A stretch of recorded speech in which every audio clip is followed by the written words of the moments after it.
He is the most giving and caring person I know. He is always the first to be there when something is needed. I love his creativity, and to say he is my children's favorite uncle is to diminish what he means to us. He, like our mom, would go out of his way to help anyone day or night, whatever it is, he would be there. He has never left my side.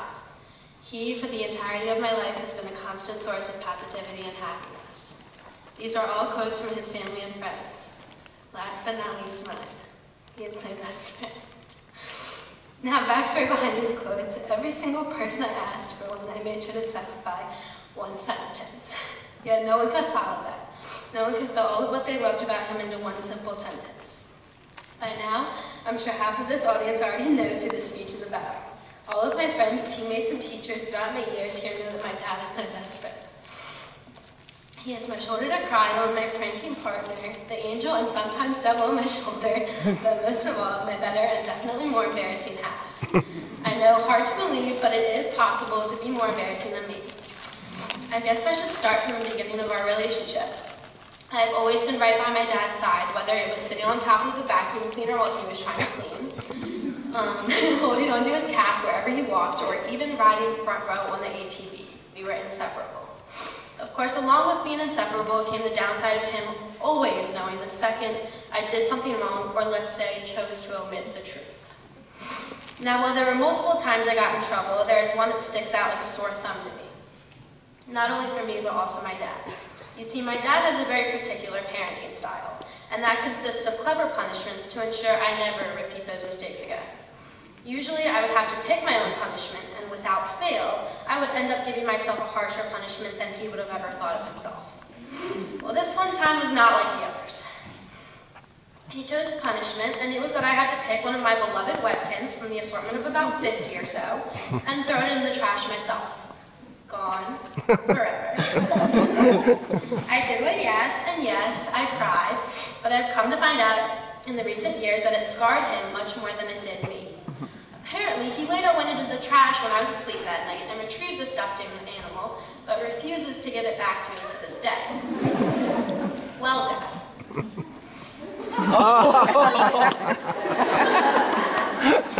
Because I bought myself a replacement.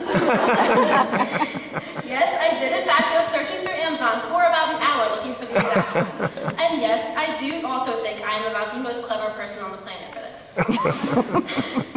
So, in time, we moved on from the Webkinz catastrophe of 2008, and I reached middle school. Oh yes, a single father trying to parent his awkward, pubescent middle school daughter. What could go wrong? The answer, lots, but nothing he couldn't handle. Even in dark times, my dad has been a constant source of light for me. At this point in my life, the relationship between my mother and I was incredibly strained, and I could no longer stay with her. We had tried therapist after therapist, and nothing changed.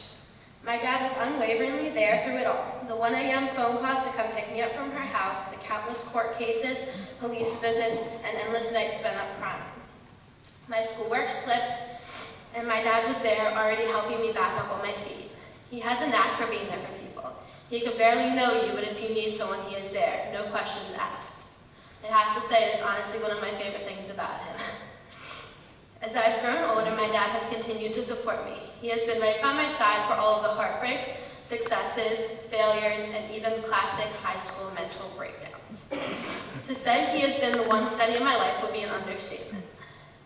To you, Dad, I've said thank you enough for one day, but there's one thing I can never say enough. I love you endlessly. No one will ever replace the vital spot you hold in my heart. You and me and you forever. Here's my advice to all of you. Never take anyone in your life for granted. It may not be your parents, but whoever it is, siblings, friends, teachers, significant others, or whoever else, be clear with them how much you love them and never ever let them forget. Thank you.